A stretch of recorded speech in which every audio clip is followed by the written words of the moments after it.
Thank you for joining me on the Soapbox series. I'm your host, Mindy Prefling, and Associate Director for Client Services at Spencer Ogden, an energy and infrastructure recruitment agency. I'm really excited for our episode today. I am in Dana Point, California, with a very special guest host, Ella Cann, Team Manager for Spencer Ogden. Ella, thank you so much for joining on the Soapbox today. Thank you for having me. We have the Chief Development Officer of Copia Power, Ryan Galeria. Happy to be here. Thank you for coming on today. Yeah. And Amber Rogers, Senior Manager for People and Culture. Thank you for coming on. Thanks for having me. I'm so excited for our episode. We have spent a lot of time as a group organizing and talking about our topic today around culture. Mm-hmm. This is something that's really topical in the industry. I think it's really topical just around the country, as a lot of offices and companies are announcing return to office for 4 or 5 days a week, when otherwise they were companies were either fully remote or on a hybrid schedule. So we'll talk a lot about that today, because I think a lot of people would be very interested on both sides, as employees and employers, what people are doing and how people are responding. And to kick off our episode today, Ryan, I want to start with you, because we've been talking a lot about how culture has changed in, quote, post-COVID times. Yeah. So curious what you've witnessed the last couple of years. Yeah, I mean, it's been interesting for everyone, right? But especially for me, we all left the office, right? All left the office environment. A lot of us, myself included, switched jobs during COVID. So we kind of transitioned out of one job into a new job, starting remote. And then now, as we're starting to integrate people back into offices, opening offices all over the country, trying to find our way back to that culture. And I was super excited. Like, we opened an office, I was there 6 days a week, super excited to come back, and shocked that not everyone else was. Yeah. So like, that's been the most interesting thing for me, is that trying to understand other people's viewpoints.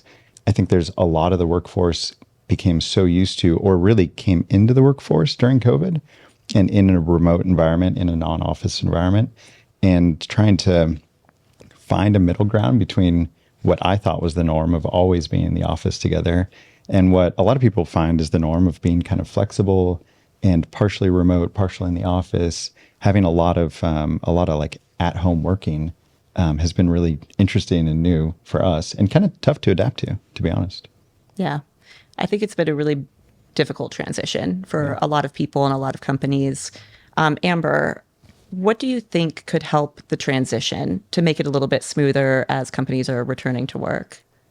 Yeah, I think I've seen a lot of things done that help families. I think when COVID hit, a lot of families had to adapt to that new norm, right? And especially families with like small children had to adapt to having arrangements for childcare that were different than before, working at home with small children at home. And so now that we're transitioning back into the workplace, I think some of the things that companies can do are offer a variety of resources, whether that be childcare assistance or family planning.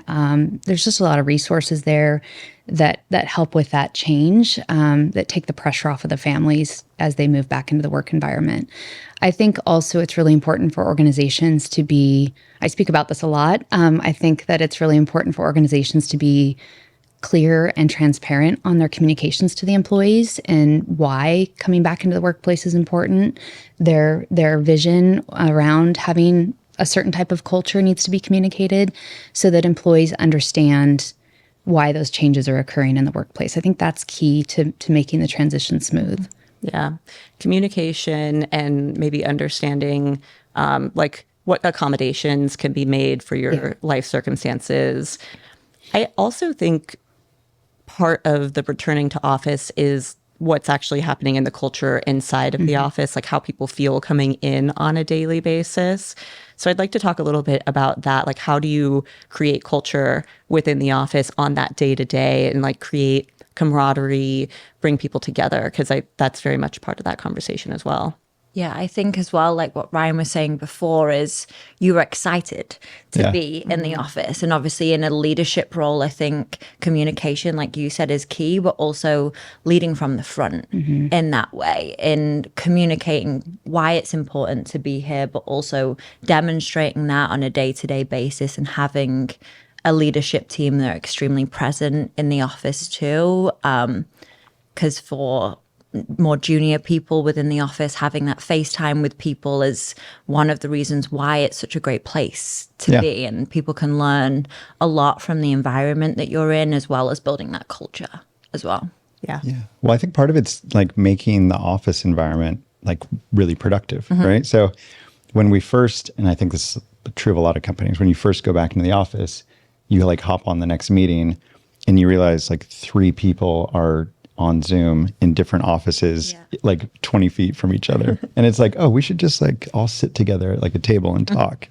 And so like trying to like get back to that's the norm and having people like meet in person and then like coordinating with the people that are working at home. Like, I think it's great that we can have that flexibility and that people can like have accommodations for their lifestyle and for whatever their family situation is. And that's really like, it's an awesome thing to provide, but then making sure that we like telegraph when we want to all be together in the office, when we want to have these important meetings, like pick and choose, like which days can we all get together, so that everyone's kind of incorporated and everyone feels like a big part of that. That's a challenge, but it's great when it comes together. Really powerful. It's really difficult to balance like prescribing a culture. Yeah. We have to be in the office XYZ days and creating an environment where people want to come to the office. Like, hey, let's all be in the office on Tuesday. We'll have lunch or, make it fun. On the topic of fun, Ryan, what do you think you can do to make things fun in an office? I mean, I think everyone kind of has the same definition of fun, which is like working till 10 p.m., just grinding it out and like nothing positive happens. Like that's kind of how we build our culture. Kind of cornerstone of every good office environment. Sure. Nothing? Okay. No, for real, I think our like having fun in the office is always different depending on the group. So, we have different cultures in different offices. I think you attract different people to different markets. So it's always going to be different. Maybe it's, some groups really like going out together. Maybe it's like this happy hour culture or something like that. Or like like going out to different restaurants. Some offices are like really outdoorsy based. So we'll have like groups of people that go surfing together, go skiing together, something like that. But then I think the core of it is building like a culture of people that are kind of mission driven. They're kind of all working towards the same goals. And we can do that across our whole organization. So luckily we're in a field and industry that you attract these very mission driven people that are very motivated by all of the great environmental aspects of the work we do, all of the great social impact aspects of the work we do. And they can kind of find that commonality. And so then fun in the office becomes like, how can we all work together as a team? How can we like really make huge outsized impacts together? And like how we can support each other in achieving those goals. And we try and talk a lot about that, about like, how does the team work and what's good for the company and what we're trying to achieve. It's not like, us or as individuals like succeeding. It's us as a group succeeding in this like kind of like broader goal. And that's always been powerful for me. And hopefully we kind of like build that into the team dynamic. And that makes for a fun environment. But it's a challenge, right? It's a challenge to find like what is fun for everyone because it's so kind of amorphous. And how do you think that that's different now that remote working has become the norm? I think it's, the challenge when you're remote is feeling like you're a part of it, right? And like I've worked with remote teams for a long time and had kind of multiple offices. And the way for me to feel like really involved, included, and like part of that machine is to go travel and like see people face to face. And so what I've found, and I tell this to everyone that works with us, is that you have to put in the effort. It's not just like, you're just not going to be kind of involved and like absorbed through osmosis, this like great culture and great team. You also have to like contribute. And sometimes contribution can be remote and you can do it effectively. But a lot of times you have to like meet people either in their offices or at job sites or, different networking opportunities and really like kind of form those bonds, like form that like, personal connection. And it's a lot of effort. Yeah. And that's why it's so important to learn what is fun for people within the office. Like you said, I think we've come from, there's a happy hour culture that will tick some boxes from certain people. And then there's the people who would would not necessarily find that fun. And it's learning. And I think you learn that in an environment where you're in office and you're working with each other, as you'll just naturally learn who people are. We're very much separate now from COVID times where we were all doing Zoom happy hours and trying to figure that part out. It's like, how do we figure out how to be back in the office now and learning about each other? Yeah. And the group that goes to happy hour is often not the group that goes for like the morning run together. Right. Like those, it's not like one crowd is way cooler per se, but everyone can like kind of find their group and find their fun. And then hopefully you find a way to like bring those two groups together. Right. And that's like the common mission, the common cause. Yeah. I think that COVID time showed us that we can accomplish a lot virtually, but I think we kind of forgot how much more we can do and the impact we can have when we're actually meeting with people and connecting with people in real life.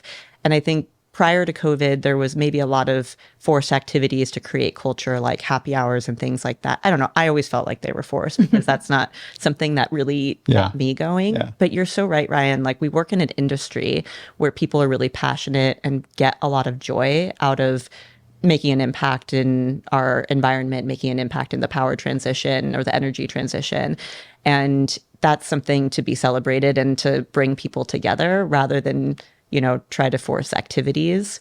But there is a place for activities and doing things with each other. I mean, going out to dinner, maybe having drinks, having lunch, things like that really, I think, can help to foster a positive culture. Yeah.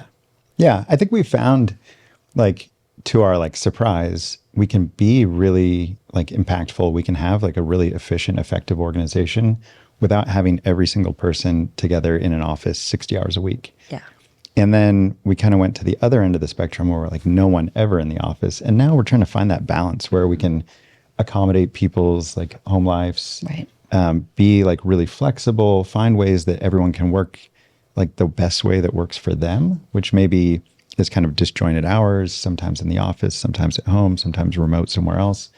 And it all works, but now it's like trying to find like what's the new norm and what's everyone comfortable with and really like enjoys. Like trying to find an enjoyable work balance in that kind of mix is tricky. Yeah.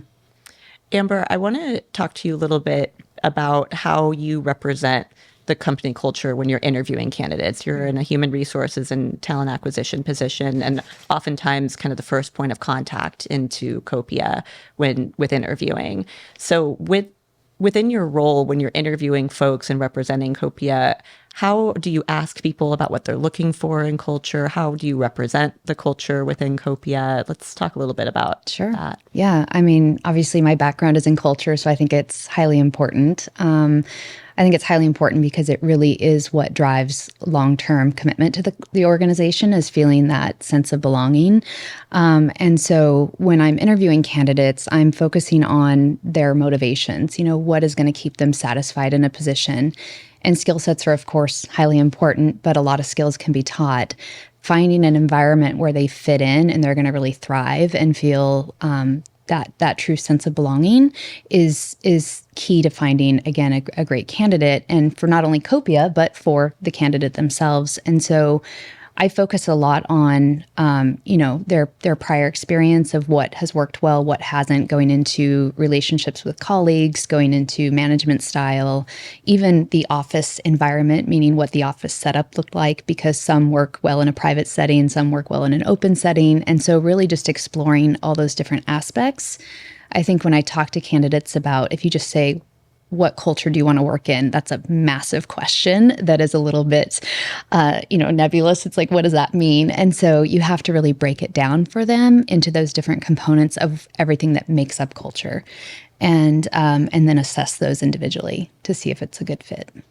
I think you said something that was so good there, like that it has to be good for them as well. So like, it's not, oftentimes when we're talking to candidates, you think about like, oh, how can they help our company? Yeah. But if you can't find a way for the company to like enrich either their career or their path or their interests, then it's not really going to be a good fit, right? And sometimes that's hard to suss out. It's so important. I say this a lot too, but I always look at, that recruiting relationship or a working relationship as very similar to a dating relationship, right? Like you both have to be authentic. You both have to know what you're looking for. You have to know your boundaries and what is a good fit, because otherwise it's going to be short-lived, right? And we're hoping for that, again, that long-term commitment. And so I think it's really important that so when I speak to candidates, I always try to be very real and give a very realistic preview. And that's highlighting all the great things about Copia, but also being real about things that maybe we don't have in place yet as a new startup company. So that somebody who thrives in a very, like, say, process-oriented culture, knows that, hey, we're a young company and we're growing and we're developing that, but maybe not everything is in place that you might find at a larger organization. That's going to help them after the call kind of assess whether they're going to work well in that environment or not. So I agree. I think it's really important to be clear and transparent for them. Often they're driven by, trying to get through the interview to the next interview, but I do think it's helpful for them to step away and reflect on if ideally it's a great environment for them to work in.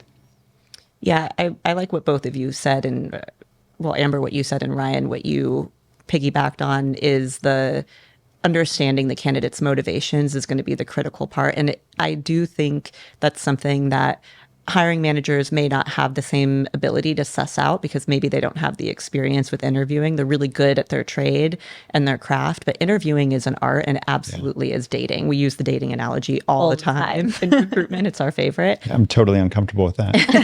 Yeah, hate it. But it is, you are getting into a relationship. Yeah. I mean, this could be the next 5-10 years of your life in a relationship with a company, and you become part of that culture and help to shape it over time.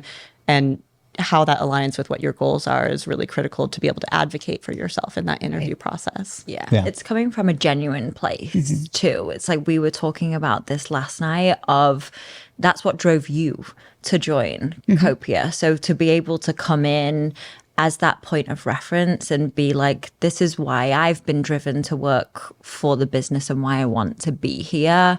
I think to come in and like have that type of real conversation early on is so helpful in those settings, because like you said, it's you end up then getting to the end of the process, and we were even talking about this today, and being a people pleaser, that like you'll get to the end of the process with somebody and everybody in the business is involved, and obviously it's a big life choice for somebody to change jobs and join the business, and to be able to have that honest conversation early on means that you avoid time wasted in interviews on both sides, or even like worst case scenario, someone joins the business and ultimately it doesn't work out after they've started too. Yeah. Especially if they're uprooting their family and relocating. I mean, that's a massive decision. So it's really important, and it's fair to the candidate to be clear on the, what they're stepping into before they make that decision. Yeah. Mindy, you said something funny about a lot, like oftentimes SMEs aren't great at like identifying good candidates and kind of understanding that dynamic. And I found that to be true of myself. Like I've interviewed people in the past where I thought this person technically is great. They've got great experience. I love their background and their resume. But I told my colleagues, like, I think this person's a jerk. Like, and I didn't use that word. I used something a little worse. But I was like, I'm sure they're great, but they're just going to be terrible to work with. And all of my colleagues overruled me. They're like, no, this is the person. Let's bring them onto the team.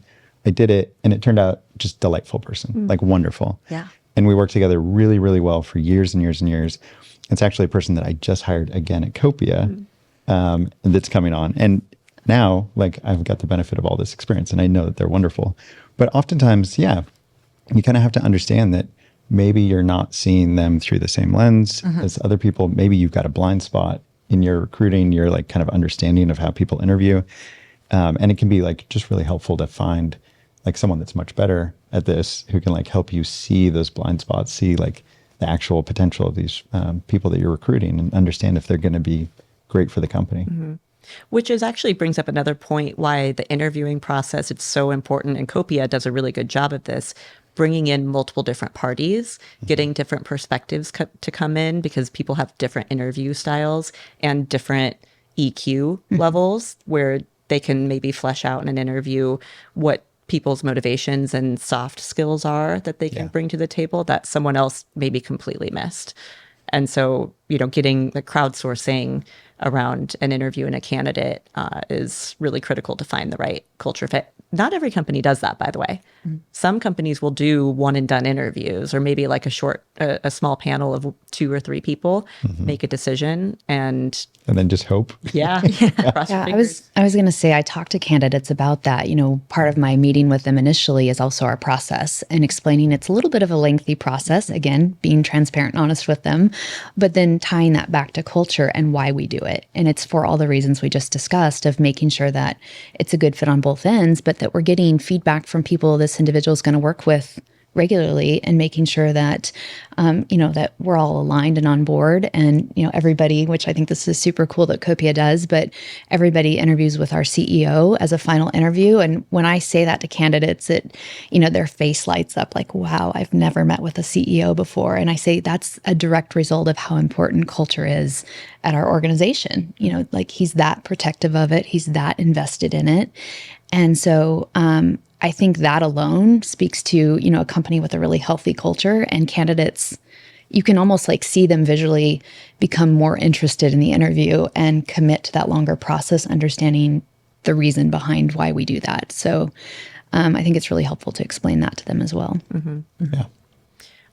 Ryan, I want to ask you, what advice would you give to candidates in the market who are interviewing in a dispersed workforce, as they're advocating for themselves, to ask about culture? Like, what kind of questions, or, what kind of ways would you want people to express themselves for what they're looking for in culture? Yeah, I've been on both sides of this, right? So I've been a candidate interviewing for positions with companies and trying to understand, like, what's the company culture, and do I want to work with these people? Like, do we have kind of a shared like passion and drive and similar like work ethic? And it's really hard to like kind of sort out. A lot of times I try, and when I'm interviewing with people, try and just understand something about them. And sometimes it feels like derailing the interview because you're getting away from like technical competencies and like, what's your background, but trying to just understand about the humans that you're talking to, and, what are they like? And do I want to spend a ton of time with these people? Is challenging, but I think it's worthwhile to do, right? And put that effort into the interview process. Sometimes asking for like follow-up conversations or interviews, especially when it seems like, oh, this might be a good fit, but I'd really like to just know more about you. That's been really powerful and helpful. And I've actually, even companies that I decided that it's not a good fit professionally, you learn that, oh, these are really interesting people. I really want to like keep in contact with them because we're all in the same industry doing the same things. And a lot of those people I still talk to today, and it's great. Yeah. And what do you think companies can do that new hires can absorb company culture quickly? Ooh, that's a good question. I mean, trying to absorb culture, I think at like an arm's length is impossible. Right. So I think you have to kind of dive in and then contribute to the culture, right? Because I mean, with company culture, it's ever evolving, and it's our collective culture. So it's kind of up to everyone to contribute to it and find that thing that they're like, hey, I really want to like help the company move in this direction, or like, this is a important thing to me. Is it important to all of you? Like, let's do this together. So I think I always encourage people to get involved, and it's their company, right? It's not like, it's not my company, it's not Amber's company, it's all of our companies, and we can kind of like mold that company into our own self-image. So having people, just empowering people to kind of like, help aid that is really impactful. And we've had great responses to that. I mean, we've seen people come in and have great suggestions of things that they want to see and change, and it's good for the company. Yeah, and to have the confidence to do that too. Want to piggyback off what Ryan said, because you were saying exactly kind of what I was thinking around defining culture, right? Like, I think that's an important thing to do. And culture, because a lot of people, again, don't necessarily know what that means. They know the word, and I always define it as the collective, right? And so I love that you said that. It's the collective of, the company's mission and values and those shared beliefs, which we've talked about, but it's the collective of the employees, and each employee. So I, again, love how you phrase that, because each employee makes up that culture. And so it's constantly shifting and changing. And so an employee coming into the organization, I view it not as just absorbing the culture, but they are immediately part of that culture and can drastically change it one way or another. So I think letting candidates know that they're not becoming Copia in this scenario, but Copia is also becoming them. It's a two-way street, and they have a significant impact on that. Goes to what Ryan's saying of like empowering them to help be a part of that immediately, and shape it and change the way we grow as a company. Yeah. Like we're not a like complete cult, but we're like, it's like somewhere between socialism and cult. Well, it's true though. Like I like what you're saying, Amber, like that it goes both ways. I think we get into this position where it's like employees versus employers often, and it's really not. We're all the same thing. We're all part of a collective. I think that's a really, really valuable or astute point that you've made. And one bad apple can ruin the bunch. And sometimes you don't notice until it's already kind of infiltrated, which I think is an interesting topic that we can segue into. What do you do when culture sours? Yeah, I mean, I have quite a bit of experience in dealing with this, and I think the thing is number one, you have to have leadership on board to take action quickly. That has to be in place. So I think that commitment is key. One of the things that drew me to Copia, like I mentioned, was during my interview process, was just the talk around culture and knowing the commitment from the leadership team. And so I felt very comfortable making that transition for this reason of knowing that they would take quick action. But I think they need to be on board with that so that when somebody, myself or anybody else, notices something that doesn't seem quite right, we can have an open, honest dialogue about it, right? And it's not an attack on anybody. It's just like a concern for the company, a concern for the employees that are there, and then a game plan and an action plan of how to address it. And so it's delivering hard feedback. It's making expectations super clear with the employee or employees that are maybe, showing up in a not so great way. And then, like I said, being willing to sever ties if needed. That's unfortunate. That's a last resort, but it's sometimes necessary. And I think the hardest thing sometimes is you've got, a rock star employee on paper who's got a great skill set, but maybe is, I hate to use this word, but sometimes they're toxic to the culture, and it can be so damaging that you lose some really great employees. So you have to have that commitment from leadership early on. Yeah. We have, like in Copia, from our CEO down, we have a no asshole rule that we talk about a lot. We talk about it like in team meetings, like no assholes allowed. Yeah, my favorite rule. Yeah, it's a great rule. And it's kind of hard to stick to, right? And like sometimes there's a difference between someone acting like an asshole once or twice and being an asshole. Mm-hmm. So it's okay. Like people have bad days. That's not like, you're not just going to get fired on the spot. But it is like a hard rule where if someone is like the bad apple, they're toxic and a great contributor, it's not worth sacrificing our company culture for. And I think that's not 100% common. Like, I think there are a lot of companies that they say like, yeah, we've got really tough personalities. That's part of our like company culture. Yeah. And that's one tact. Mm-hmm. And we've taken the other, where we've said just like, we're not going to do it. We want at the end of the day to be successful, but enjoy each other, enjoy the company, enjoy what we're doing, and really be proud of what we've built. And you can't do that with a bunch of assholes. Yeah. So. It's a very simple way to check yourself. Yeah. Too. Yeah. Yeah. Everyone kind of knows it. Yeah. Right? They know, like, everyone kind of knows what we're saying when we say all it. you need to do is take a step back and say, no asshole policy. Yeah. And then you can very simply figure things out from And there. I do talk about that on the intro calls with candidates as well. So, yeah. It's an accountability thing. We call it at Spencer Ogden 5%ers. Mm-hmm. We're just a little more PC with it. Yeah. No, actually, I like that rule, and I've heard that one before. We believe that 95% of people really genuinely want to be, there, wherever there is, at Spencer Ogden, wherever. 5% of the people, though, maybe aren't pulling their weight or aren't, maybe they don't subscribe to the culture or the mission or what have you. And they take up 95% of your time because you sit in a room, you talk about, what's going on, what's happening with the people on the team, what's happening with that individual. And it's a time suck. Yeah. So I think it's a great rule, and I think it's one to live by, and it holds people accountable. But it's hard because sometimes if they're really good on paper or they're adding a lot of value in other ways. Yeah, I've worked in cultures where we've addressed it very quickly and others where we haven't. And I think one of the things I noticed is the cultures that address it very rapidly, the people who remain have even a stronger sense of camaraderie, of belonging, because they know that they're where they need to be and they feel like I fit in even more so, if that makes sense. And so I think it, again, only empowers the people that are there and strengthens the culture when you do that. People know that they trust in a leadership team, right? Like they trust that things are going to be addressed and that they don't have to show up to work every day and deal with that difficult person or persons. And so it's just really, in my opinion, a really great way to run a company. Yeah. Yeah. And you can do it through accountability, right? Because we're all kind of accountable to each other. And that's another like cultural thing that you can build into a company. Like you're accountable to your peers, you're accountable to the people that work for you and that you work for. And it goes both ways. If you're being a jerk, I hope that, people call me on it and vice versa. And you kind of have that open dialogue. And it's the same with, work product, making sure that everything's really good, that we're all kind of elevating our own game, both professionally and just in our like interpersonal interactions. Yeah, and it goes back as well to what we were talking about at the beginning.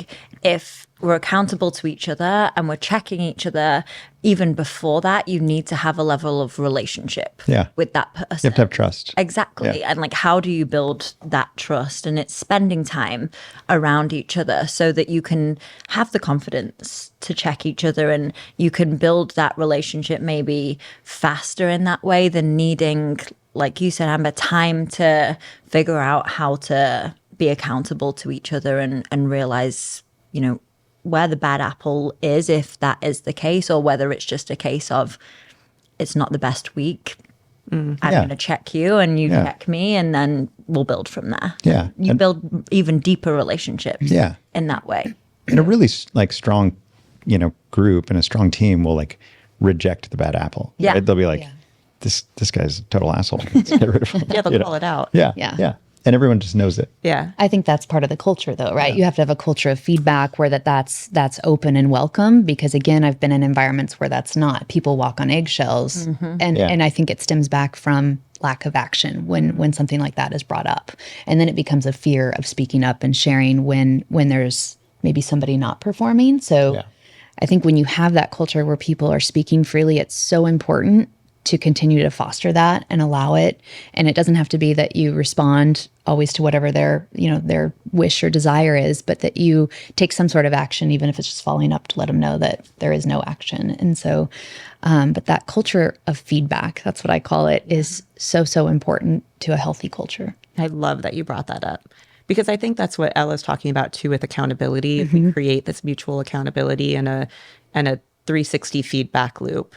Yeah. And I think that starts, as I'm taking stock in our conversation, what I'm really hearing is that it all starts and ends with the leadership, how the leadership shows up, how you're showing up into the office or not in the office, the relationships that you're fostering. Ryan, what you're saying about getting to these dispersed office locations and meeting with people in person, you just can't have the same level of relationship when you're meeting people strictly virtually. Yeah. You just can't. And then to be able to build that comfort, that vulnerability, the psychological safety with the employees, you need to be meeting with them and being vulnerable with them and being a human, not just being somebody on screen. Yeah. And I mean, I think you're right. Like finding that good leadership team and that right dynamic, especially if you're, a candidate in the market and you're trying to find like the team that you want to join, super, super hard to do and super valuable.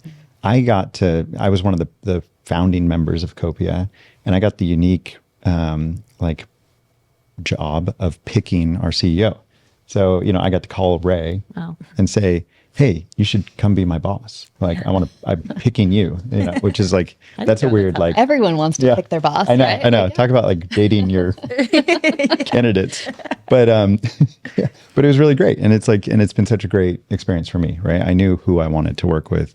I knew the type of executive team that I wanted to build. And we've been able to do that and kind of hand select those people because we have that mutual respect, because we have the history, because we're super sometimes too honest with one another and can provide that like tough feedback.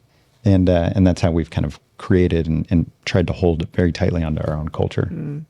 Well, it's clearly something that's really important to Copia. I mean, in the meetings that we've had in the last few days and the other folks that Ella and I have met with, this has been like number one priority for Copia, is how to maintain that, because y'all are in a growth phase too. Yeah. I mean, just in case our investors are listening, it's like, we're also really, involved in the business and like, want to make money and, like the returns are great.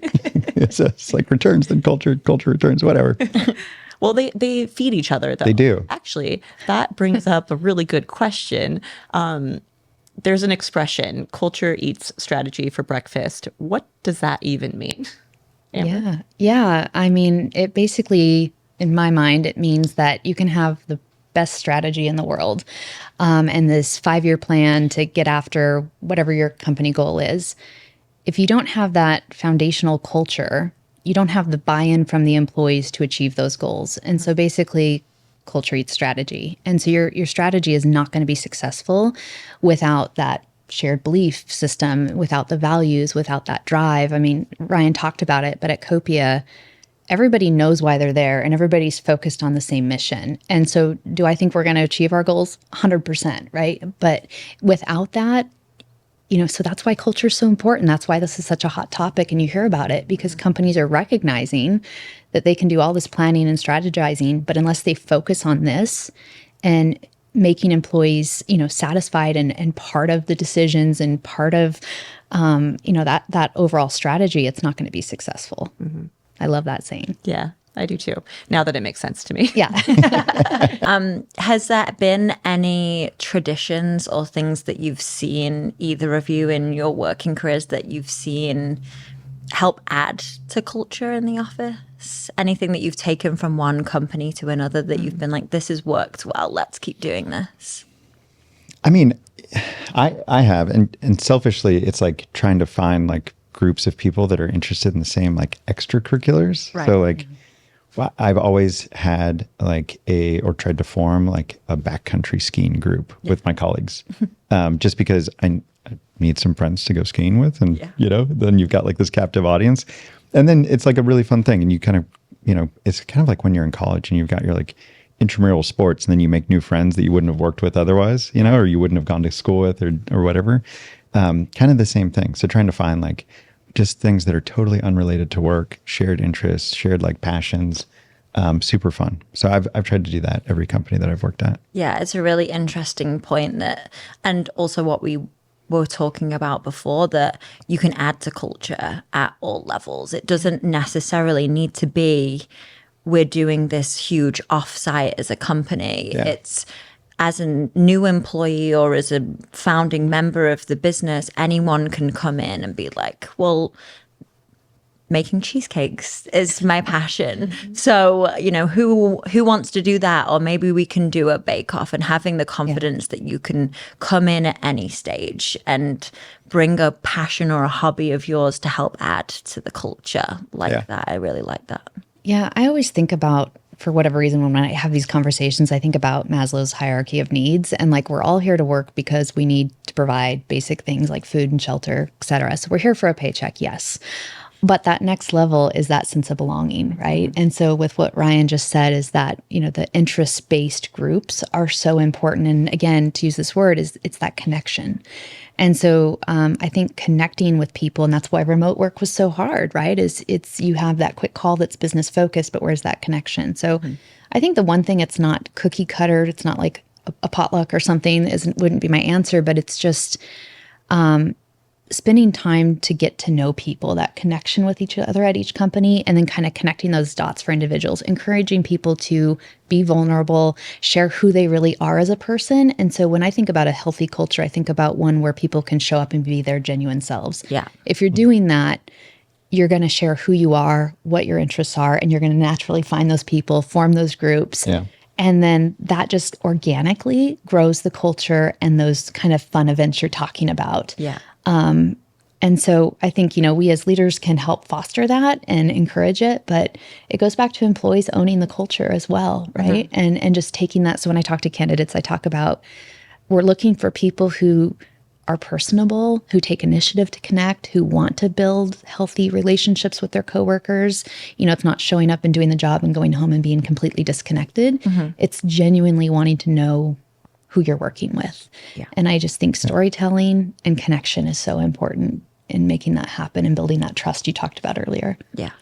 Do we think that there's a reluctance in the workforce to have that connection and to be more present and in person? I've seen it in certain individual types, and I think that's what part of I'm trying to assess when I'm doing that initial call. I think I felt like I saw a trend of that a while ago. I feel like it's less so now, but I feel like there was a trend when, I've been in the industry for a while, so not this specific industry, but HR. And so I think I've seen companies that frown upon people sharing personal information from fear. It's fear-based, like fear of risk, of people becoming too close and connecting in a way that creates a risk for the organization. And I think that's less so an issue now. They're understanding that that's what drives culture. So they're now more encouraging of it. But I think that was kind of a thing 15, 20 years ago. Yeah. I think there's maybe like the opposite can be true. I mean, we've all worked with people that are like introverted and they don't really participate in a big way in like, big meetings. And like, if they're in the office, it's like the person that you say like, oh, I barely knew that person was here. But then oftentimes, because we're more flexible now, you can work from home. Maybe it's more comfortable. You can like participate in a, Teams like recipe share group or something where you can like really feel like a part of the group without having to be like super extroverted in a big group setting. That can be like really great for a lot of people. So I think kind of the upside of some of this is that other people are finding other ways to coordinate and kind of like be part of the team, be part of the culture without having to be like a super extroverted like party animal at like an office happy hour, Right. Yeah. Yeah. Like I don't surf, I don't ski, Yeah. but I feel included because there's other people there that you connect with for different reasons. And you asked earlier, like what companies can do to help support that. And one of the things we've done is form ERGs or employee resource groups. And so I think that company support of saying, hey, we see you. We see a group of people who want to get together and kind of have this smaller network, and just providing resources and support for that group is a really, really great thing companies can do to help build culture. Yeah.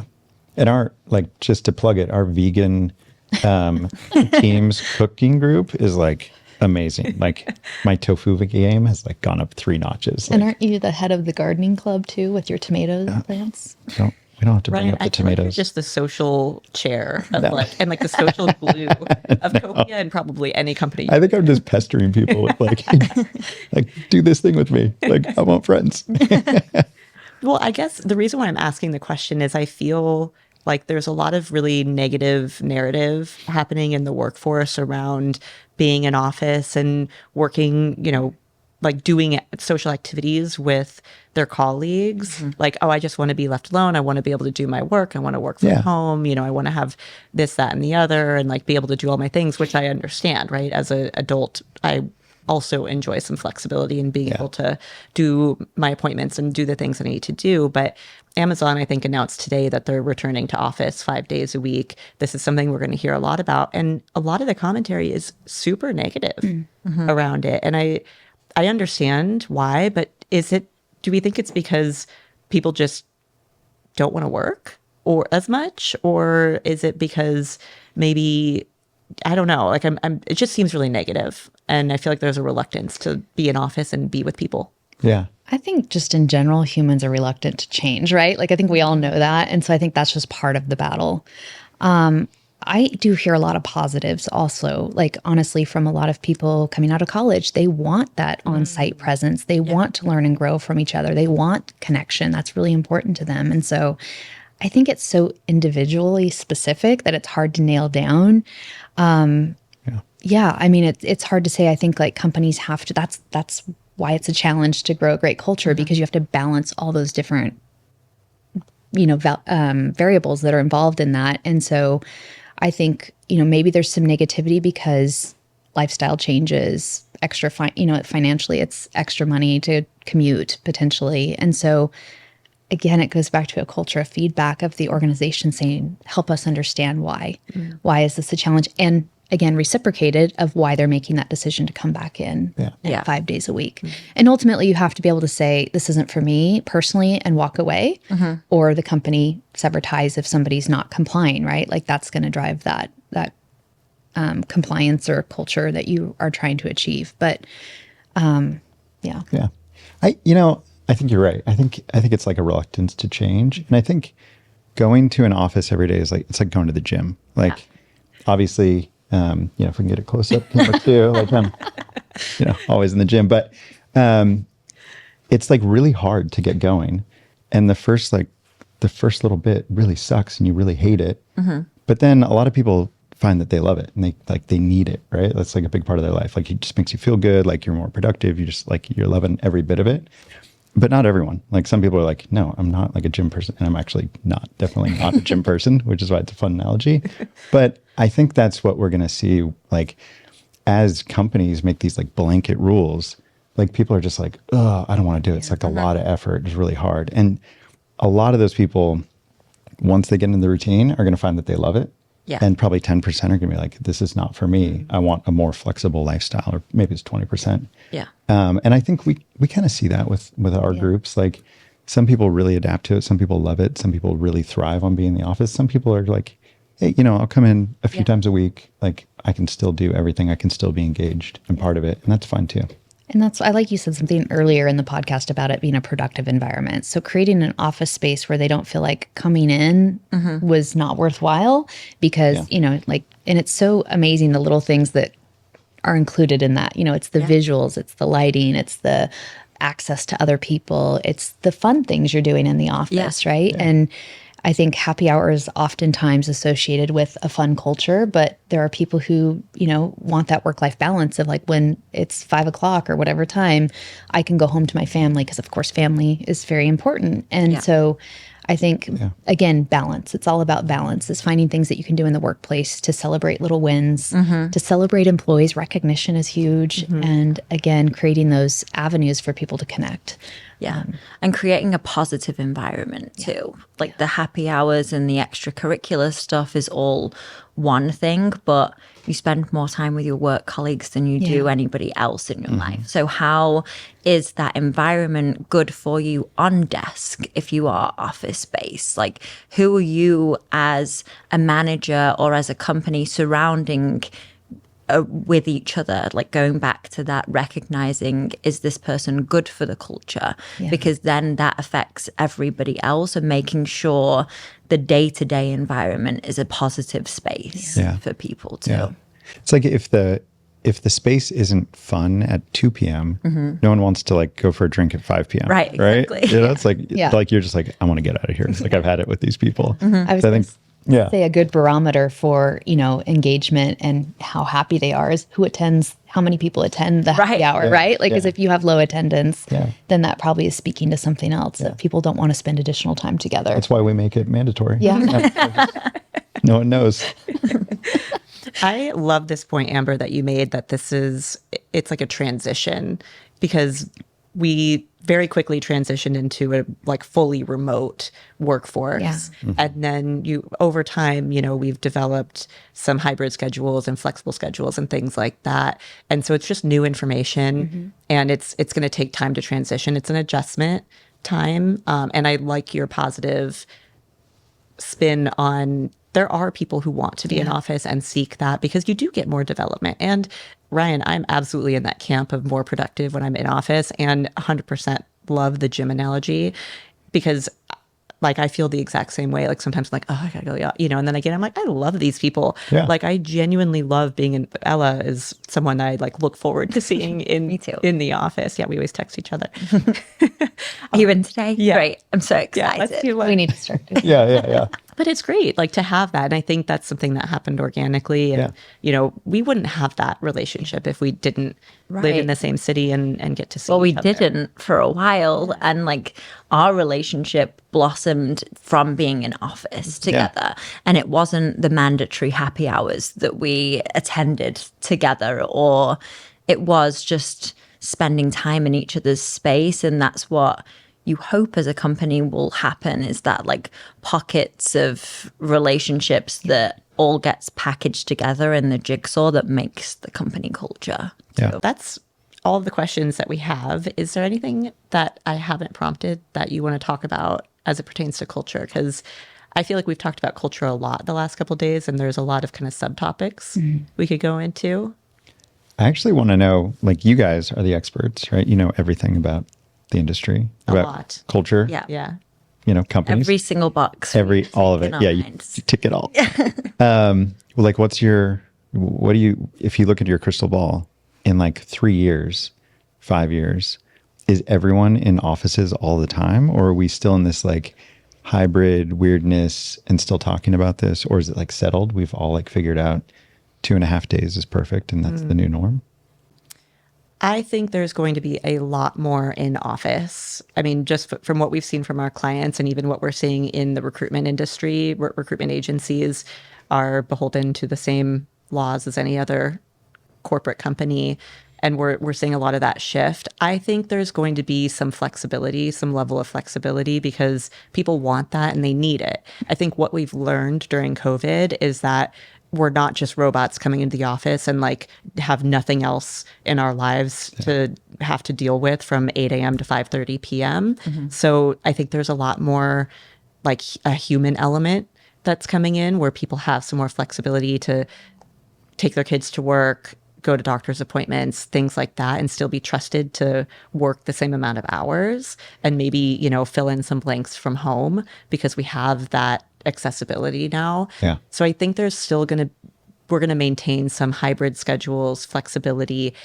I don't think it's going to be as black and white as everybody's remote or everybody's all in office. I do think some companies will do full 5 days in office because you have more control that way. Like it's just the truth. And I think some C-suite want that control. And I'm not saying control in a negative way.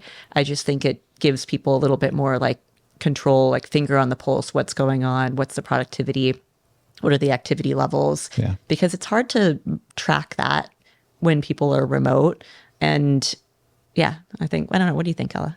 I think, I agree with everything that you've said, and especially what you said before, Ryan, of, there will be the people that surprise themselves in an in-office environment. I think we've got such a blended work culture now of people like us who have known 5 days a week in the office. And then there's a workforce behind that who have only known remote working, that I'm hopeful. And what I hope for that is that in the next 3 years, there's a much easier blend of we're used to being in office and we want to be here now, in collaboration with a lot of companies changing policies around it too.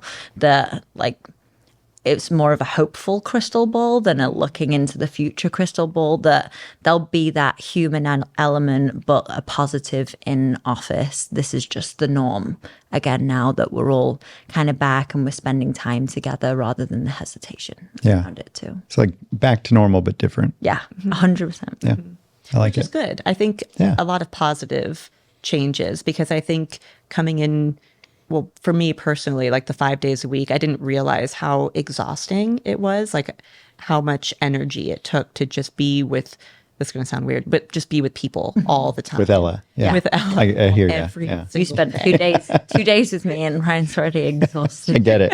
I get it, man. Yeah. It's rough. But now, as we're transitioning back to more time in office, I'm personally finding more joy in it. And I think a lot of people will, because it takes a minute to kind of get back into the habit of it. Yeah. But we're more productive. I'm sorry, we can't deny it. Yeah. And I recorded it. I can't out deny there it now. Yeah. What else?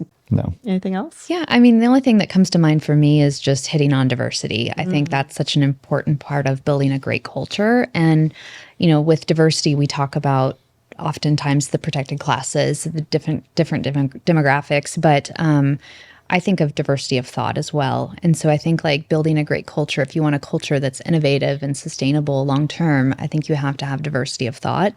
And with that bringing people in with different backgrounds. It's not just ethnicity and race and gender. It's much more than that. And so, as Copia grows, we have a great network of leaders who have worked together previously, but also bringing in other people, that bring in different perspectives and different experience is a huge value for Copia and any company in building a great culture. So I just wanted to hit on that because I think it's definitely a big piece of the puzzle. It's like so important. Yeah. To be successful, you have to build like a diverse team. If I hire like everyone that looks like me and talks like me and thinks like me, we're just going to fail, right? Yeah. Like, and I realized this a long time ago, and just try and hire people and work with people that don't agree with me, and like we challenge each other, and 100% of the time it's a better, more effective, more enjoyable like team, right? I think it's a tough lesson for a lot of people to learn, but if you can kind of get to that mindset and really realize that we all have this bias to like working and connecting with people that are so similar to ourselves, and getting over that and trying to find the person that really challenges you, that thinks differently, that has a different mindset, different background, different skill set, different solution, super interesting. And like your whole professional world is just much better. Yeah, it's so interesting because we just had the conversation around, excuse me, around interests, similar interests, and how that creates that culture of inclusion. And then to say, like, to counter that and say, but hire people who are different. You know, I think that is hard for people to understand of like, what does that mean? And so it's a challenge, right? Like, and I do think it definitely, if you're not hiring people who challenge you, and I love that you said that, challenge your way of thinking, have that culture where that's allowed, you're not growing, you're stagnant. Yeah. And no company wants to be stagnant. No individual wants to be stagnant. Like people do thrive and crave that growth and development for themselves. And so I think you do that from being around people who make you think about things differently. And if you're hiring your cookie cutter self, that's not going to happen, right? And so Absolutely not. it's just so important, and it's important for kind of growing that group of people with similar backgrounds or interests, right? Like then they find their person when you add new people. For the company reputation and brand, it's important to know people know that they're welcome there. Yeah. And so I think it just all around is really, really important piece of the puzzle. Yeah, thank you for bringing that back, because I think there's been some implicit dialogue within what we've talked about around maybe like generational diversity, but there's other types of diversity that you can bring in. And if we take it back to how you're interviewing candidates as you're representing the different positions that you have open and bringing in different folks on the interviews from different teams, training the company to understand how to identify diversity as a good thing, and be challenged, be willing to say, this person and I may not go have drinks together after work, but that doesn't mean that they're not good for our culture or good for the company. Yeah. And that's hard. That's hard to do because it's something that you have to be proactive about rather than reactive about, so that people can come in with a level of awareness and what's the word that I'm looking for? Just come in with an open mind to a candidate that maybe doesn't look or talk or have the same belief systems that they do. Well, I think it, like a lot of what we talked about today is like effort, and like the effort to go into the office, the effort to put in time to like create a culture, to like foster a culture, the effort to like seek people that will challenge you and think differently. And then that's like a long-term effort, because you have to like continue to work together and kind of have this like push and pull all the time. And it makes everyone better, but it's just a lot of effort. Like there's no real like easy way through this. A lot of it comes down to like, well, this is like a very old person mentality. Like you got to put in the effort, you know, but I think it's true. Yeah. What kind of programs or ideas do you have in mind to bring DEI to the forefront as you're hiring and building up the staff? Yeah. I think part of it is, we implemented a new ATS and applicant tracking system. So those diversity surveys are going out. They're not visible to the hiring managers, but it's something we can use to assess what our candidate pool looks like. It's encouraging hiring managers to consider different, like that conversation we just had, different perspectives. So when it's like, well, I'm not sure I'd work well with them, it's exploring that. Well, why? Tell me why. What is it? Is it a personality thing? And, you can hopefully get to the root of their decision and then influence potentially. Some other things on the horizon, I think, are some DE&I trainings, right? I think that's something that we have access to. Are we doing it formally where it's an annual, kind of required training? Probably not right now, but we're working through that. And just that continued education around, differences in the workplace, I think is so important. So as we grow, I think that's something that leadership and all employees can see will be coming. Yeah. This is something that Amber's super good about. It's like kind of setting, like having the open conversation, which I think is super valuable to just say, hey, like we want to like put a priority on hiring with it, like through a DEI lens, right? And then talking to our colleagues that are helping us recruit these people. I mean, Mindy, you and I have had these conversations where I'm like, I don't want to see people that look like me as part of this like first batch of interviewees. Like, let's try and like make a conscientious effort to expand our pool and to seek out those candidates that are really going to aid our company. Yeah, I mean, I think you just said it perfectly because it is an unconscious bias, right? So I think the first step is like having it become a conscious understanding of yourself. And it takes that self-reflection. So walking hiring managers through that so that when they go into those calls, they have that same perspective of like, I need to be aware if I see myself gravitating towards a certain type or types of people is really important. And having multiple people in the interview process, like we were talking about before, and the relationships with your colleagues, we hire ourselves too. And I think you can challenge each other to be like, okay, well, why this person over that person? And you can really like lean on your colleagues to help you check yourself in, you know, we'll always unconsciously want to hire people who think the same as us. And I've certainly been challenged in the past to hire people that, like you said, and not necessarily would be going, we wouldn't be friends in the outside world, but that makes such a diverse thought process in the team and in the company that you can all work towards such a great goal in that way. Yeah, so it sounds like just really educating your team. I mean, Amber, this is something it sounds like you'll do really well, and that's not every HR department and every internal resource will not necessarily have that same level of like consultation. And it sounds like support what you're offering your hiring managers to like consult with them and identify like why somebody's not a good fit and maybe challenge them a little bit on that, which I think is a really big asset for a company. Because a lot of times it's just like, well, the hiring manager said no, so it's no, and we're just going to move on.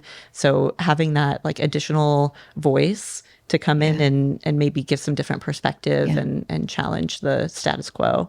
Yeah. It's really That's why Amber's such a badass. Yeah. Did we get that recorded? Yeah. I really appreciate you all joining me today.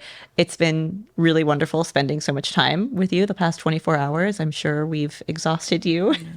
No, likewise. It's been really fun. Yeah, Thank you so much for coming down. Yeah. Thank you for joining us on the Soapbox. Yeah.